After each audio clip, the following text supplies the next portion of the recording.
আজ আমি আপনাদের দেখাবো চানা মশলা। অনেকেই অনেক পদ্ধতিতে রান্না করেন, আমি যেভাবে রান্না করছি আপনারা এইভাবে রান্না করে দেখুন, অনেক সুন্দর হবে। আগের দিন ভিজিয়ে রাখা চানাটা প্রেসার কুকারে দিয়ে ভালো করে সিদ্ধ করে নিয়েছি। এবার কড়াইতে ফোড়ন দিয়ে পেঁয়াজ কুচি দিয়ে দেবো। এবার পেঁয়াজটাকে লাল লাল করে ভেজে নিতে হবে। পেঁয়াজ ভাজা ভাজা হয়ে গেলে রসুন বাটা দিয়ে দেবো। মশলাটা আরেকটু কষিয়ে নিয়ে টমেটো কুচিটা দিয়ে দিচ্ছি। এবার এর মধ্যে জিরে বাটা আর আদা বাটাটা দিয়ে দিতে হবে। আর একটু কষিয়ে নিয়ে লবণ, শুকনো লঙ্কার গুঁড়ো আর হলুদ দিয়ে আবার ভালো করে কষিয়ে নেব।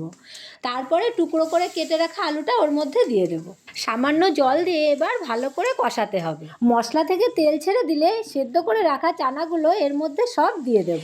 এবার ভালো করে নাড়াচাড়া করে পরিমাণ মতো জল দিয়ে দেব। ঝোলটা ভালো মতো ফুটে উঠেছে, চর্বিগুলো সব ঝোলের মধ্যে দিয়ে দিচ্ছি। রান্না রেডি হয়ে গেছে। আর হ্যাঁ, শুধু ভিডিও দেখলেই হবে না, কিন্তু সাবস্ক্রাইবও করতে হবে এরকম রেসিপি দেখার জন্য। এদিকে চিনি, ঘি, গরম মশলা এবং কসুরি মেথি দিয়ে নামিয়ে নিচ্ছি।